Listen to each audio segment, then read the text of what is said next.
उच्च अदालतको अधिकार क्षेत्र अथवा क्षेत्राधिकार यस प्रकार रहेको छ।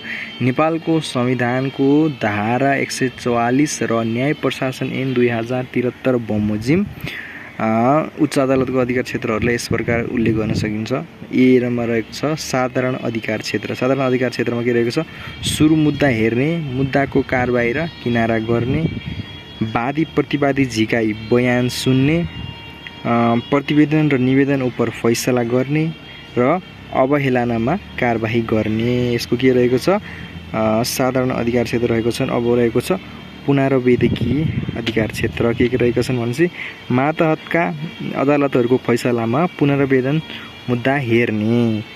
अनि अर्को रहेको छ मातहतका फैसलामा साधक जाँच गर्ने, मुद्दा सार्न सक्ने, पुनरावलोकन तथा मुद्दा दोहोर्याउन सक्ने। यो पनि के रहेको छ? पुनरावृत्तिकीय अधिकार रहेको छ। र यसको असाधारण अधिकार क्षेत्र के रहेको छ भन्दाखेरि मौलिक हकको प्रचलन र उपचार। मौलिक हकको प्रचलन र उपचारको लागि आवश्यक निर्णय गर्ने यो एउटा असाधारण अधिकार भयो।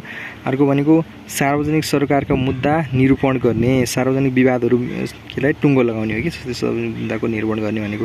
अनि विशेष परिस्थितिमा रिटहरू जारी गर्न सक्ने, बन्दी प्रत्यक्षीकरण, परामर्श। अब कुनै विशेष परिस्थिति नर्मल्ली चाहिँ यो सर्वोच्च अदालतको अधिकार क्षेत्रमा पर्छ, तर यो कुनै विशेष परिस्थितिमा चाहिँ रिटहरू पनि जारी गर्न सक्छ। जस्तै बन्दी प्रत्यक्षीकरण, परामर्श, प्रतिषेध, उत्प्रेषण र अधिकार पीछा जस्ता यसले के भन्छ रिटहरू पनि जारी गर्न सक्छ। यसलाई फेरि दोहोऱ्याएर हेरौँ।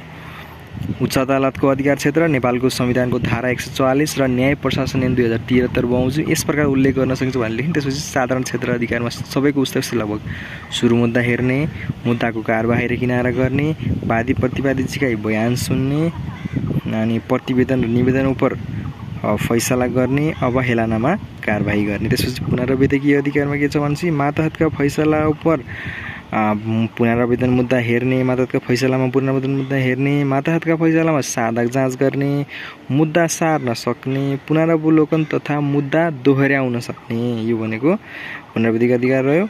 र अर्को त्यसपछि असाधारण अधिकार क्षेत्र रहेको छ। यसमा चाहिँ के मौलिक हकको प्रचलन र उपचार, त्यसको लागि कुनै कानुनमा हेरफेर पनि गर्न सक्ने भयो।